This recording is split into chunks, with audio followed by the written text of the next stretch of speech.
Bonjour à tous, Bonjour à tous et bienvenue. bienvenue dans ce nouveau Talk Asphalt, le 16e du nom. C'est le dernier de la saison et il a un format un peu spécifique aujourd'hui parce qu'on a invité plusieurs de nos clients à venir témoigner. Donc Camille qui a un problème de caméra ce matin, donc vous ne verrez que moi du côté d'Asphalt, mais va vous faire présenter nos différents intervenants. Vas-y Camille. Oui, bienvenue. Bonjour à tous. Donc aujourd'hui, c'est plutôt un retour d'expérience de plusieurs clients Asphalt. Donc j'ai l'honneur d'accueillir Esther Fantolier de la société Avignon, basée à Montpellier. On a Pierre Puig de la société Simencure, basée à Montpellier aussi. Et Jean-Luc Doglio de la fondation de Nice, basée à Nice. Voilà, donc on est dans le sud aujourd'hui. Avec du soleil. L'idée, c'est de pouvoir vous poser des petites questions et de voir dérouler. Donc, on va laisser la parole dans un premier temps à Jean-Luc, puisqu'il a des contraintes de temps.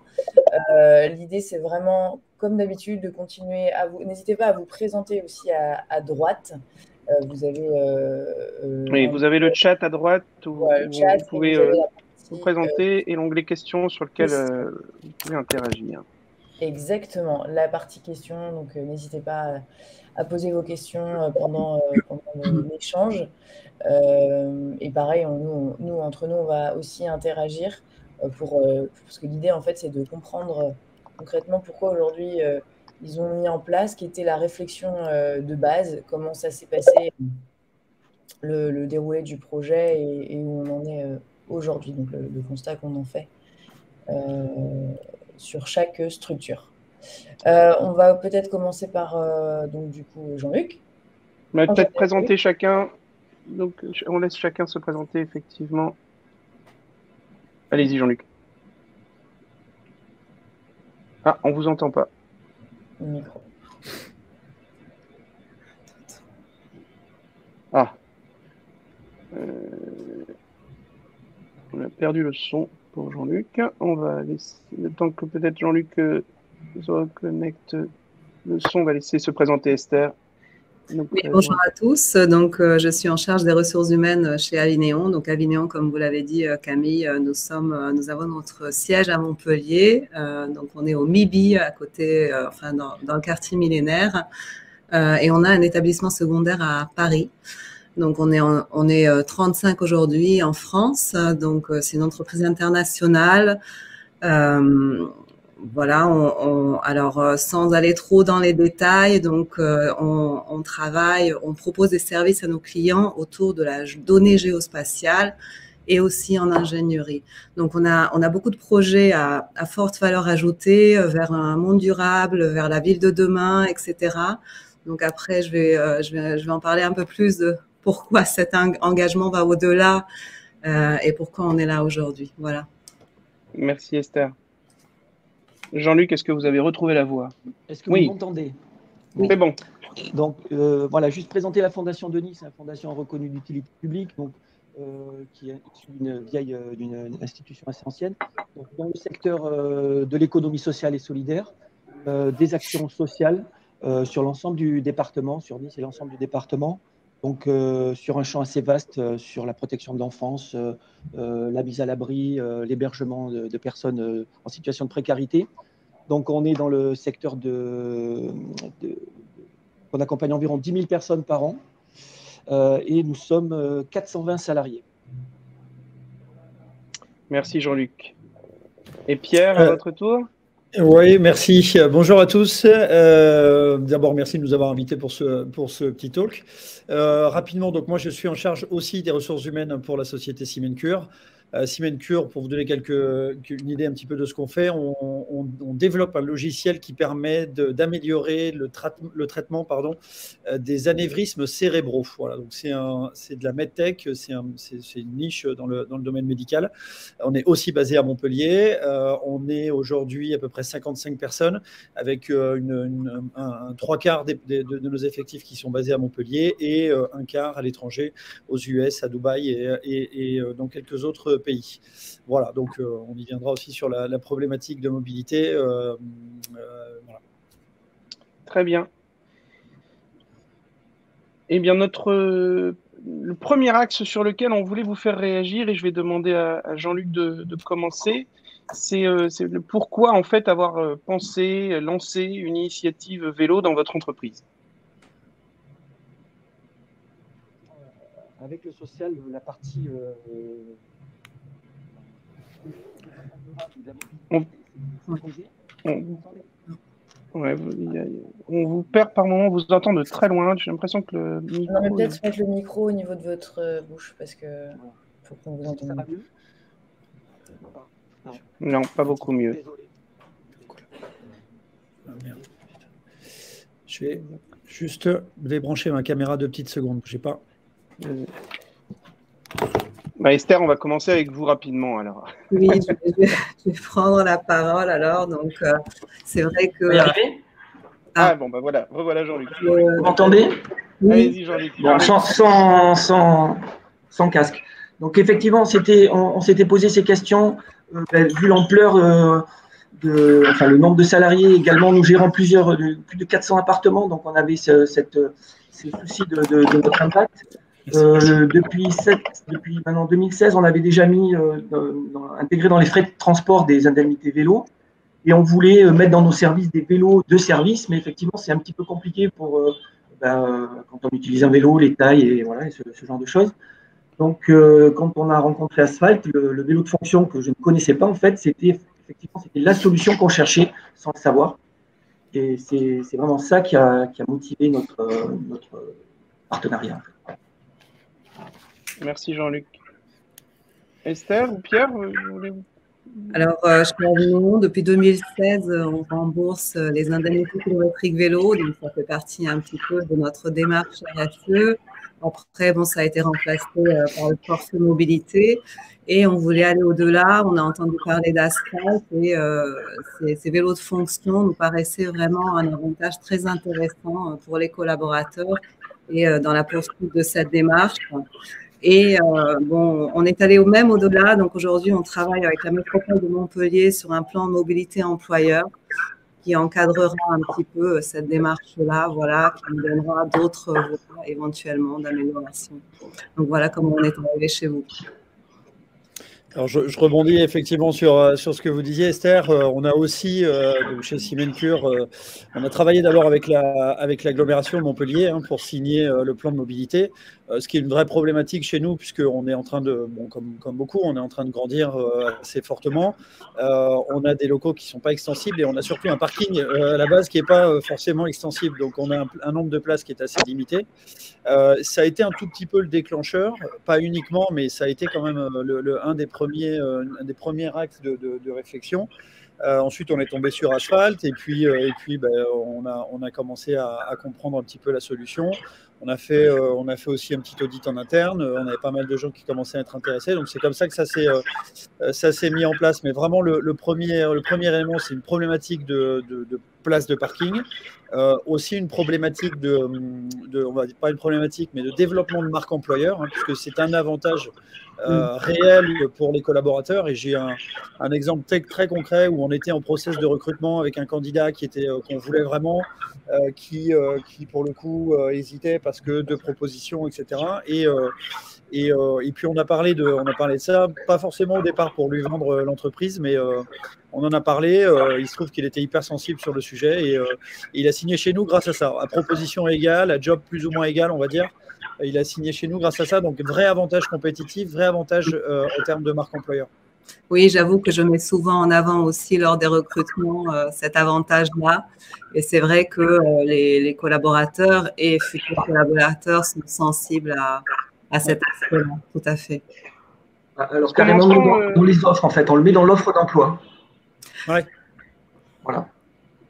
Et ce qu'on entend, je ne sais pas si c'est ce que vous voulez dire aussi, c'est que, vu les candidats, on nous dit que il y a autant l'aspect, c'est un avantage en nature, que de ressentir l'engagement de l'entreprise vers ça. C'est-à-dire que ce n'est pas tant l'avantage financier que ça représente, qui n'est pas des moindres, mais que le fait que l'entreprise s'engage vers ça donne un plus à cette entreprise.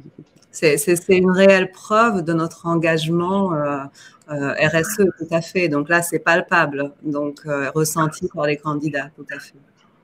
Il y a Globalement, on parle souvent des générations et des problématiques de génération dans le recrutement. Et il y a une quête de sens, je trouve, en tout cas chez les candidats, qui est de plus en plus importante. Et avoir une société qui prône ces valeurs-là, qui met en place des choses, parce que c'est bien beau de dire des choses, et puis derrière, si on ne fait rien, évidemment, ça ne marchera pas forcément. Là, pour le coup, ils se rendent compte que c'est concret, qu'on propose, qu'on finance, enfin, en tout cas pour partie. Donc, ça veut dire qu'on a travaillé sur le sujet, qu'on a mis en place un projet. Donc voilà, c'est aussi le côté projet concret qui se vend entre guillemets très bien. Même si ce n'est pas l'objectif initial, ce n'est pas le but initial, c'est forcément un plus et ça se vend très très bien. Est-ce que vous aviez comparé le Asphalt avec d'autres acteurs et dans ce cas-là, pourquoi avoir choisi Asphalt? Non, puisqu'à l'époque, c'était Asphalt, c'était le premier contact. Et effectivement, et depuis, en fait, on a été contacté par d'autres structures. Voilà. C'était trop tard. Moi, c'était le deuxième contact, Asphalt. Je vous ai trouvé sur LinkedIn, hein, d'ailleurs, sur de la pub. Vous êtes plutôt bien référencé pour le coup. Et en tout cas, dans mon fil d'actu à moi. Et du coup, non, on avait une autre proposition qui était somme toute intéressante, hein, très honnêtement. Ce qui nous a plu, c'est le système de bike planner qui était très concret, qui permettait en fait comparé à l'autre offre, hein, je tairai le nom. En gros, l'autre offre, il nous disait voilà, vous avez votre staff, il peut aller dans n'importe quel magasin, il peut aller sur n'importe quel site internet de distribution de vélos, et puis il peut choisir son vélo. Et en fait, on se rend. En tout cas, ce que j'avais peur, et c'est à mon avis ce qui se passe, c'est qu'en leur disant ça, finalement, ils n'y aillent jamais, ils ne fassent jamais la démarche. Alors, quand on reçoit un bike planner, que vous avez un certain nombre de modèles, alors qui est un panel assez riche qui peut correspondre à tous les types de besoins. C'est très concret. Vous avez votre simulation en quelques minutes. Vous savez exactement ce que ça va vous engendrer en termes de coût mensuel, la prise en charge de votre entreprise, l'engagement sur 3 ans. Les options de votre vélo, le temps de livraison, etc. Donc, c'est hyper concret et pour le coup, c'est assez incitatif, versus si ce week-end tu as le temps, tu peux aller dans le magasin du coin pour regarder quel vélo tu veux choisir. Donc ça, c'est vraiment ce qui nous a plu parce que voilà, même si le projet est super sympa à vendre, il y a quand même un petit accompagnement à faire au niveau des collaborateurs pour essayer pour que entre guillemets, la mayonnaise prenne et qu'ils se lancent dans l'achat du vélo.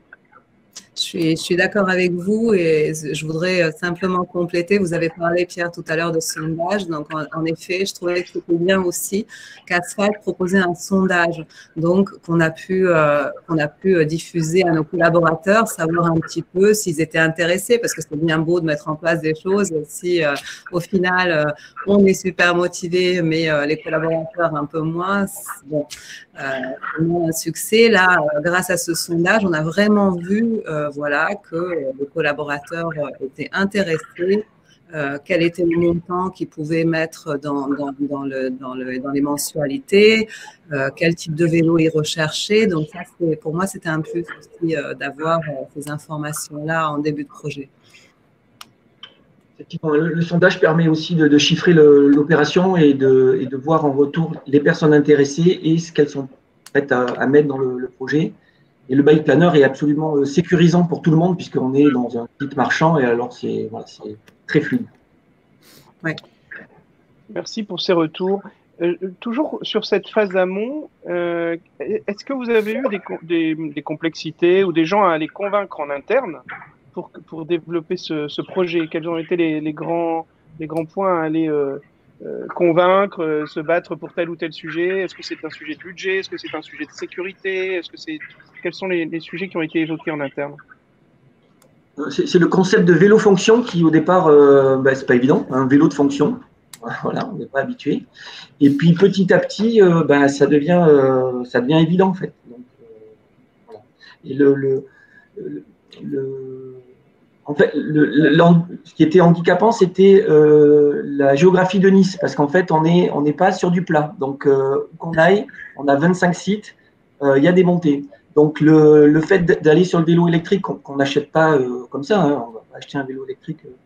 Donc, le fait de passer par la location et d'avoir cette aide, ce coup de pouce, effectivement, ça par contre, ça a débloqué les situations. Pierre, est-ce qu'il y a eu des gens à convaincre en interne?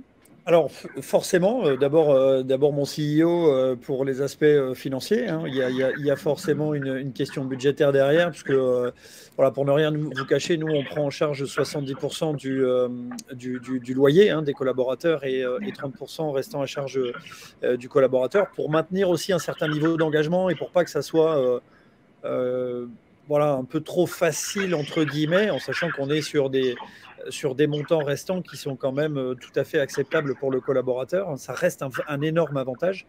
Donc d'abord, il y a eu cette contrainte budgétaire.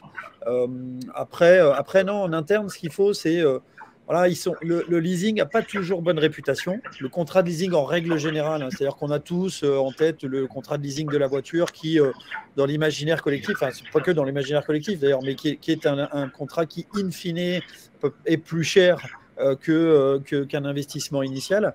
Donc il y a toujours quelques sceptiques sur cette typologie de contrat. Après, de savoir qu'est-ce qui se passe au bout de 3 ans, qu'est-ce qui se passe si au bout d'1 an je quitte la société.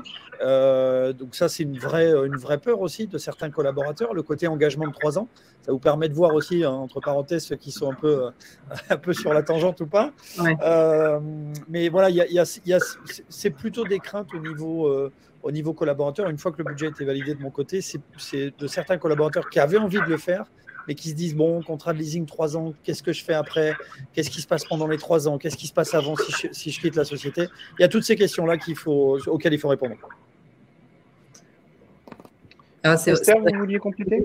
Oui, je rajouterais une petite chose. Alors, c'est vrai que chez nous, le management était convaincu. Donc, une fois que c'était budgété, cette partie-là était assez fluide. C'est vrai que nous aussi, on prend en charge 70% du loyer.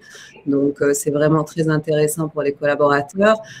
Il y a un petit point, mais ça concerne plutôt Paris, où c'était surtout la peur de se faire voler le vélo. Qui freinait certaines personnes.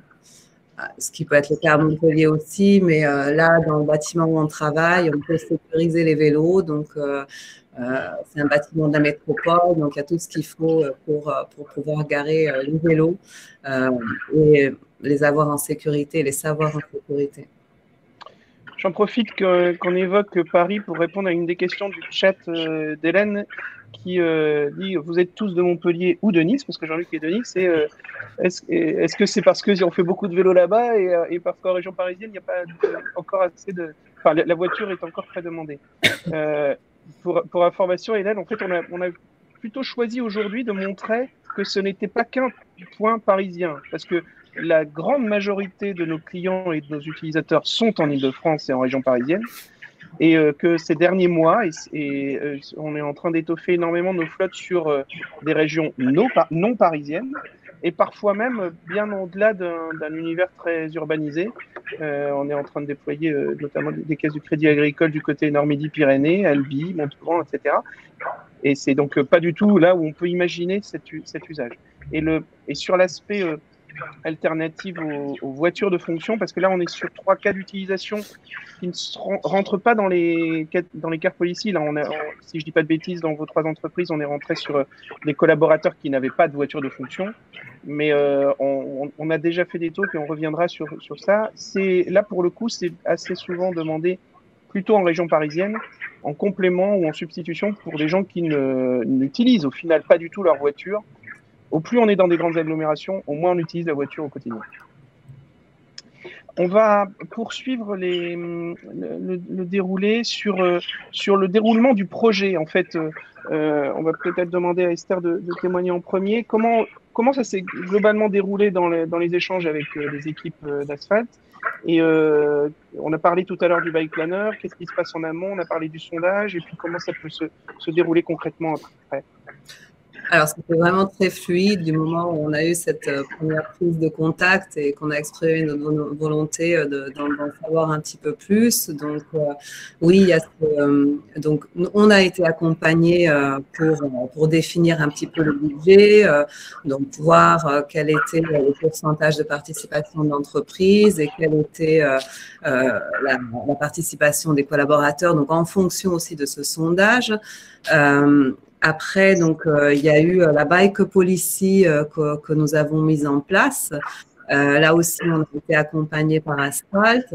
Puis, définir, voilà, les éléments du bike planner. L'employeur peut décider de prendre en charge également ou de proposer en tout cas des outils complémentaires au vélo. Enfin, je ne sais pas, voilà, pas que le vélo même, les accessoires, merci. Voilà, après, le matériel de sécurité, nous, on tenait absolument à ce que ça y figure. Donc, le casque, puis Asphalt nous a offert les gilets jaunes. Donc voilà, ça s'est très bien passé en globalité. Jean-Luc? Oui, c'est ça. Il y a vraiment une aide avec tous les documents, enfin les contrats et ce qui peut être document légal pour argumenter. Le diagnostic aussi, l'outil qui nous permet de voir qui est pratique, complètement utile. Et tout ce qui est communication, puisque voilà, il y a une vraie présence, en tous les cas de notre côté, hein, on n'a pas forcément l'habitude, nous, de communiquer ou des difficultés pour communiquer en interne. Donc là, c'était très appréciable. Oui, en communication, je souligne, on vous apporte de plus en plus de modèles de communication interne et externe, parce qu'on l'a peu évoqué aussi, on a parlé de marque employeur tout à l'heure, mais il y a aussi un des enjeux de marque employeur en communication externe, où pour certains d'entre vous, ça a pu faire l'objet de communiqués de presse de votre part, de notre part, ou de relations relayées sur les réseaux sociaux qui améliorent votre marque. Pierre, sur ces sujets d'accompagnement? Oui, non, je confirme évidemment l'accompagnement en amont avec des calls réguliers, avec des échanges très réguliers, avec une vraie fluidité hein, que Esther et Jean-Luc évoquaient, donc on est d'accord là-dessus. Je rajouterais aussi le suivi, puisque une fois mise en place, il y a quand même pas mal de suivi. Alors, je ne sais pas si on en parlera après, mais c'est important aussi la mise en place, bon voilà, il y a pas mal d'échanges et puis une fois que les premiers vélos arrivent, il y a aussi encore beaucoup d'échanges réguliers, alors qu'on adapte en fonction des emplois du temps de chacun évidemment, mais qui permettent de potentiellement ajuster si besoin, de régler quelques soucis. Donc il y a en amont un très bel accompagnement et qui est nécessaire parce que on est plutôt, enfin en tout cas en ce qui me concerne, moi je suis plutôt dans une petite entreprise, donc j'ai beaucoup aussi d'opérationnel, beaucoup de choses à faire, moi, comme tout le monde hein, évidemment. Donc je voulais pas que ça soit une usine à gaz aussi en termes de montage, ça c'est le cas, mais il y a aussi derrière le SAV, et ça me paraît aussi hyper important, c'est je sais à tout moment que si j'ai un de mes collaborateurs qui a un problème, je suis capable de joindre quelqu'un chez Asphalt. Donc voilà, ce qui est dans beaucoup de sociétés avec lesquelles je travaille, pas toujours le cas. Donc le suivi pour moi est aussi à mettre en avant. Oui, et l'entretien des vélos aussi, où l'entreprise qui intervient est vraiment très sérieuse. Ils arrivent à l'heure annoncée, donc c'est appréciable aussi. Donc voilà, ça se passe très bien aussi de ce côté-là. Très bien. Sur ces éléments pendant le projet de mise en place, est-ce que vous avez des recommandations à donner aux clients actuels ou futurs qui sont ici ou qui nous écouteront en replay? Juste peut-être, il faut aussi compter sur la communication entre les collègues, parce qu'à partir du moment où il y a dans une équipe une personne qui a un vélo, forcément ils en discutent, et voilà, ils se disent que c'était pas impossible, et en fait ça a beaucoup marché comme ça. Et effectivement, alors on a parlé de génération, et alors il n'y a pas que, il y a tous les âges hein, qui étaient intéressés par le vélo, et effectivement ça a beaucoup pris, parce qu'au départ voilà, c'était pas, donc on a dès qu'il y a quelqu'un qui a un vélo sur un site, ça discute. On a parlé aussi, on met ce qu'il faut pour faire un garage à vélo, donc du coup Voilà, donc je pense que c'est quelque chose qui prend du temps. Effectivement, c'est pas une mode, quoi. Et si on s'inscrit durablement. Et voilà, je pense que c'est quand même petit à petit, on a vu le rythme est assez. Voilà. Assez lent. Assez lent, oui, voilà, mais du coup, il n'y a pas que la communication descendante, mais c'est les collègues en parlent entre eux, quoi. C'est ça qui est assez dire, ah ben voilà, maintenant c'est super, je fais comme ça. Oui, on le remarque souvent que la vraie question, c'est de lancer l'initiative qui est le premier, les 5 premiers, les 20 premiers dans les entreprises. Et maintenant, ça c'est un tip que je vais me permettre de donner, après je laisse la parole Pierre et Esther, mais c'est qu'on essaye même d'orchestrer ça, c'est qu'au final, on conseille aux entreprises, même s'il y a des enjeux de plus large volume, de commencer en essayant d'élire les 5 ou les 10 ou les 20 premiers, qui vont se jeter dessus. Et puis ensuite, on ouvrira à tout le monde pour générer justement ces ambassadeurs en interne. Ouais.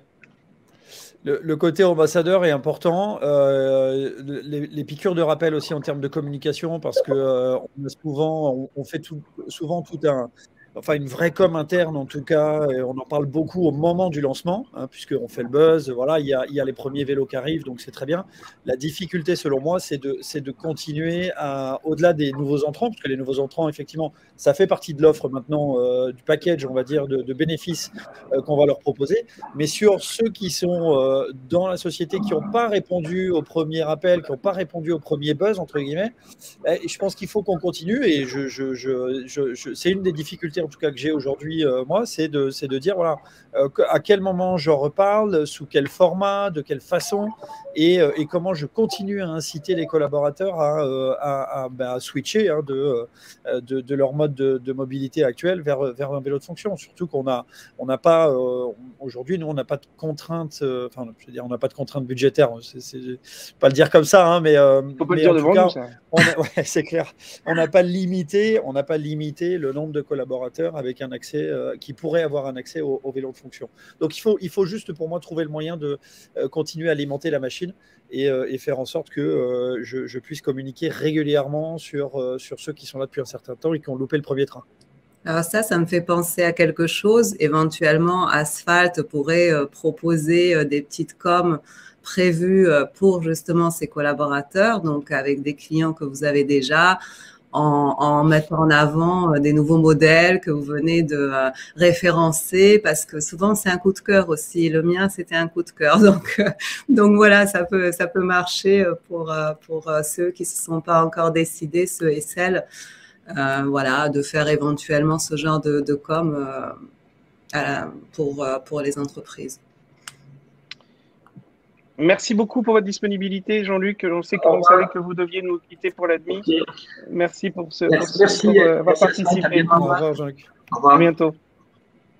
Oui, et en fait, Esther, c'est exactement ce que j'étais en train de me noter en vous écoutant, qu'on est capable de vous aider en packageant effectivement en vous conseillant sur le moment, comme le disait Pierre, sur lequel relancer les choses, et puis peut-être donnant de la matière sur des nouveautés, etc. Il y a un autre point qui est utilisable aussi en termes d'animation en interne, c'est de faire de l'animation de l'événement.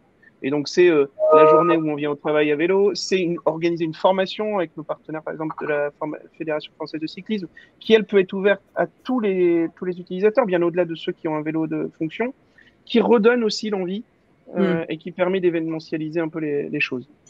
Mais oui, c'est vrai que vous accompagnez aussi là-dessus. C'est un bel objectif pour la prochaine saison. Ouais. Qu'est-ce que je voulais dire? Oui, est-ce qu'aujourd'hui, la question s'est posée chez vous sur les utilisateurs qui sont éligibles à la voiture de fonction? Alors, chez nous, il n'y en a pas. D'accord. Donc, c'est vite alors, chez nous, il y en a très, très peu. Il y en a très, très peu. Et pour le coup, ce sont des gens qui sont... il y a 2 personnes, pour être tout à fait transparent, plutôt au niveau direction, mais qui sont vraiment assez loin du lieu de travail. Donc, la question se pose pas sur la possibilité d'avoir un vélo de fonction. C'est vraiment hors contexte. On va prendre quelques questions qui sont dans le chat. Alors, il y en a certaines qui sont même plus pour Asphalt que pour vous, mais on va essayer de mixer les choses. Est-ce que la question du forfait mobilité durable s'est posée dans vos entreprises? Oui, excusez-moi, Esther, je prends la main. Alors oui, la question s'est posée, puisqu'on a, un partenaire montpelliérain aussi sur d'autres sujets de bénéfices qui est assez connu et qui le propose maintenant dans sa carte. Voilà. La problématique du FMD, en tout cas moi, ce qui m'a bloqué dans le FMD, dans la mise en place, et ce qu'on était d'accord avec mon CEO, c'est que le FMD il doit être équivalent pour tout le monde. Et le problème, c'est que les problématiques de mobilité sont par définition pas équivalents. Les problématiques ne sont pas les mêmes pour tout le monde, hein, puisqu'on a, nous, une bonne partie de la population, de notre population qui est plutôt, on va dire, sortie d'études, sortie d'école et qui est plutôt urbaine, centre Montpellier, etc., versus on va dire des parents de famille qui sont un petit peu plus loin et qui ont des contraintes différentes. Donc donner un chèque de 400, 500, 600 euros à tout le monde, enfin, pour la partie mobilité, pour moi, il aurait fallu que ça soit discriminant. Alors, je sais que le terme n'est pas joli, hein, et on n'aime pas l'employer, mais il aurait fallu que ça soit discriminant pour que je puisse le mettre en place. Donc, c'est pour ça que je préfère à la limite dire, voilà, vous avez accès à des voitures de fonction pour ceux qui, notamment les deux personnes de la direction, sont obligés d'avoir accès à ça. Vous avez accès aux vélos de fonction pour les personnes qui sont plutôt urbaines ou dans un premier niveau d'agglomération. Et puis, travailler potentiellement sur ceux qui sont un peu, on va dire, sur les 15-20 km de l'agglomération, et ceux qui, comme moi, hein, d'ailleurs, je suis pile dans la cible, ne passent pas le cap parce qu'on se dit 15-20 km et puis il y a des enfants, donc c'est compliqué, il faut les emmener à l'école, etc. Donc voilà, essayer de travailler avec ces gens-là, dont je fais partie, pour essayer de proposer autre chose. Mais donner un chèque à tout le monde, pour moi, ça répondait pas aux besoins. Voilà. Après, c'est un avis, hein. C'est un avis, hein. Esther? Alors nous, on avait déjà les indemnités kilométriques vélo depuis 2016, donc ça fonctionnait très bien, et donc on a switché sur le forfait mobilité durable. Tout le monde est éligible. Voilà. Après, ce sont principalement ceux et celles qui utilisent de vélo qui ont demandé à en bénéficier. D'accord. Sachez que nous, on a aussi pas mal de cas où les clients le font cohabiter, hein. Donc, en gros, disent que quelqu'un qui a besoin d'un vélo, le meilleur des dispositifs, parce qu'il va le mieux couvrir les responsabilités de chacun, ça va être le vélo de fonction. Et puis, ceux qui ne sont pas clients du vélo peuvent avoir le forfait mobilité durable. Mais pour peu que le forfait mobilité durable, effectivement, ait des intérêts sur la mobilité du quotidien dans les territoires, parce que derrière, il faut pouvoir les utiliser. Alors, on a quelques questions d'Hélène qui nous demande si on propose des vélos de fonction à travers des LLD. Oui, c'est le métier d'Asphalt et c'est effectivement ce que l'on fait avec les clients ici. Le coût employeur que cela représente, alors si on parle net d'impôts, Esther et Pierre me confirmeront, mais on va parler aux alentours de 70-80 euros selon les dispositifs choisis, les niveaux d'assurance choisis, les gammes de vélos choisis. Ça va commencer à une cinquantaine d'euros si on rentre sur de l'entrée de gamme de vélo assistance électrique, et puis on peut monter plus haut. Les loueurs de voitures longue durée proposent dorénavant une location de vélo longue durée. Est-ce quelque chose que vous connaissez? Oui. Enfin, nous, on connaît, Esther et Pierre peut-être aussi, mais en tout cas, Jean-Luc connaît bien parce que c'est par l'intermédiaire d'ALD Automotive, notre partenaire, que nous opérons chez Fondation de Nice, parce que nous sommes l'opérateur justement de ces loueurs longue durée, que ce soit ALD, que ce soit MyVie, que ce soit Mobilise, pour la partie vélo. Et on a répondu sur la question de la région parisienne. Est-ce que vous avez d'autres questions pour les personnes en ligne? Profitez-en, c'est pas tous les jours qu'on a des clients pour témoigner. Hop. Alors, le report modal, est-ce que vous avez suivi ou est-ce qu'au moins vous êtes capable de de l'estimer, le report modal que vous avez eu par rapport à des gens qui ne venaient pas à vélo, venaient en voiture ou autre, et qui aujourd'hui utilisent le vélo. Est-ce que vous constatez cela? Oui, moi pour ne rien vous cacher, j'ai cinq staff vélo aujourd'hui, donc vélo de fonction via Asphalt. Et les cinq sont des anciens, enfin des anciens. Et en tout cas, venaient en voiture. Donc c'est un switch. Les cinq ont switché. Clairement. Et ils viennent très régulièrement à vélo? Et ils viennent très régulièrement à vélo. Il y a alors je ne saurais pas vous dire exactement, mais les trois quarts viennent 4 jours sur 5 quand ils viennent 4 jours sur 5 à vélo. Très bien. Ouais. Esther? Oui, chez nous, c'est un petit peu pareil. Donc, nous, on a 6 vélos de fonction et les résultats sont identiques. Et c'est même, ça fait plaisir de voir certaines personnes qui avaient l'occasion de faire très peu de sport et qui, les premiers jours, quand ils sont arrivés à vélo, m'ont dit alors là, c'était dur, et puis maintenant, ça passe parce que voilà, ça fait partie de leur quotidien. C'est un peu de sport en début de journée, en fin de journée, c'est vraiment très agréable. Ouais, donc ça marche bien. Après, on avait déjà plusieurs personnes qui avaient déjà des vélos, qui venaient à vélo, donc je pense que ce sont éventuellement ces gens-là qui, au bout d'un certain temps, on va pouvoir les convaincre de changer et de passer sur les vélos de fonction. C'est un bon point, Esther, je rebondis. C'est effectivement, ça peut paraître pour peut-être les personnes qui nous écoutent, mais on n'est pas sur des très très grandes proportions de vélos de fonction. Donc ce qu'il faut se dire, c'est qu'il y a déjà une population qui était déjà équipée, hein, pour le coup, donc il y avait déjà des vélos, et en général des vélos plutôt en tout cas chez moi, plutôt de qualité. On est sur du vélo électrique, enfin de l'assistance électrique, etc. Donc, à ces gens-là, évidemment, ils se retirent automatiquement, en tout cas au début de la cible, hein, puisqu'ils sont déjà équipés. Par contre, va se poser la question voilà, c'est des vélos qui ont déjà potentiellement un certain temps. Donc, ils vont se poser la question de renouveler, de se dire est-ce qu'on achète, est-ce qu'on passe par Asphalt. Donc, on va aussi essayer de convaincre ces gens-là qui sont absolument à 100% convaincus par la mobilité par vélo, mais qui, parce qu'ils étaient déjà équipés, forcément ne rentrent pas dans nos stats Asphalt. Mais ça fait partie des targets à moyen terme, on va dire. J'en profite pour rebondir, Pierre, pour dévoiler ici, on est en petit comité, un service qu'on va lancer à la rentrée qui va vous permettre d'adresser les gens qui sont déjà équipés. C'est-à-dire que nous, notre volonté avec Asphalt, c'est que les gens viennent au quotidien à vélo. C'est pas forcément de vendre ou de louer des vélos. Et on va pouvoir vous accompagner sur la totalité des services, sauf le vélo, en ayant l'entretien, l'assurance, la maintenance, si on veut, etc. Sur des gens qui auraient un vélo de bonne qualité, récent, que l'on pourrait embarquer dans la flotte, et donc permettre d'amener tous les services qui sont liés à cela, et y compris derrière le suivi en gestion, en relevé, etc., pour que vous ayez aussi ces indicateurs que vous êtes capable maintenant d'avoir sur le bilan carbone, la consommation de kilomètres dans l'entreprise, sur les gens qui auraient déjà cet équipement. Intéressant, parce que je pense que ça, effectivement, l'offre initiale, en tout cas, excluait ces gens-là par définition. Ce qui est dommage, parce que c'est le premier convaincu. Exactement. Et c'est les premiers ambassadeurs du vélo en interne, hein, clairement.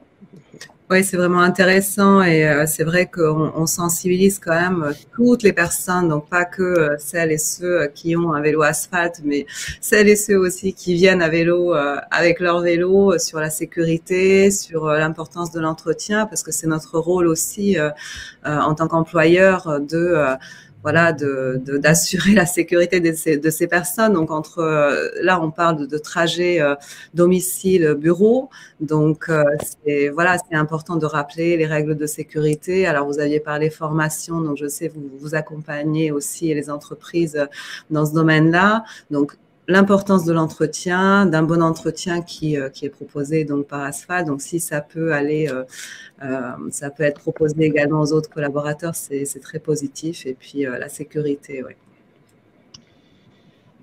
est-ce qu'on a des dernières questions en ligne? Sinon, on se rend vers la fin de notre talk. Alors, vous avez encore quelques instants. En attendant, alors, il y a peut-être aussi il y a une question de Laetitia sur le chat. Laetitia, je vais te demander de compléter. Je connais Laetitia. Car il est possible de changer de modèle de vélo en cours de location. Non, il n'est pas possible, sauf à le réaffecter à quelqu'un d'autre. On est bien sûr, quand on est sur un vélo loué en location longue durée, il est implanté le plus souvent pour 3 ans dans l'entreprise.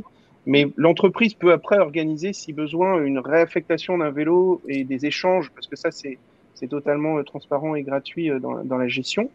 Mais sinon, changer de vélo veut dire rompre un contrat, ce qui est tout à fait possible aussi, quand même, mais pour prendre un nouveau vélo.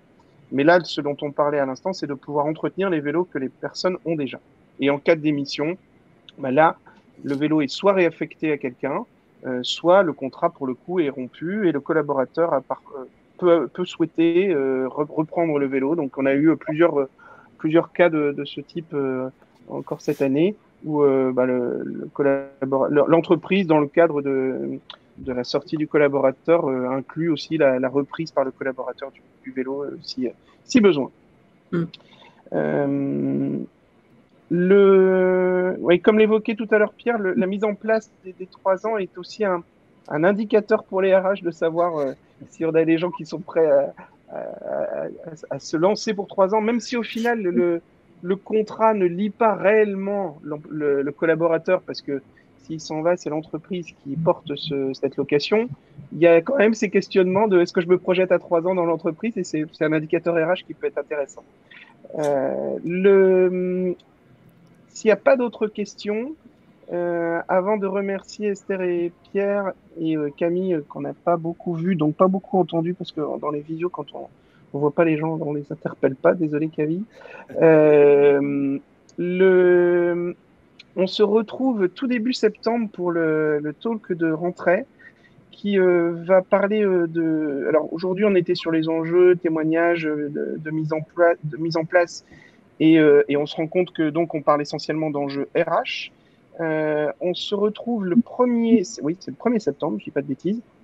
Et là, on va parler RSE. Alors, c'est souvent lié aux enjeux RH, mais sur la responsabilité sociétale des entreprises et réellement sociétale, c'est-à-dire que pas que environnementale. On voit monter énormément le sujet de pouvoir d'achat dans les raisons de contact de nos entreprises et de nos prospects et nos clients.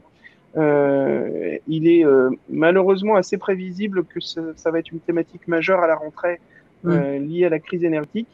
Et on va voir comment, au-delà des enjeux environnementaux qu'on va bien sûr adresser, comment ces politiques de mobilité revisitées permettent aussi d'adresser des enjeux de préservation du pouvoir d'achat des collaborateurs dans une période dans laquelle nous sommes entrés. Donc j'en profite encore pour remercier énormément Esther et Pierre pour cette participation aujourd'hui, et Jean-Luc qui nous a quittés il y a quelques minutes. C'est très agréable, puis en plus moi j'ai appris plein de trucs et plein d'idées de développement et de services qu'on peut vous amener pour la prochaine saison. À très bientôt, on vous souhaite à tous un bel été. Merci beaucoup. Et on se retrouve le 1er septembre. Merci beaucoup. Merci Esther, merci Pierre. Au revoir, bonne été.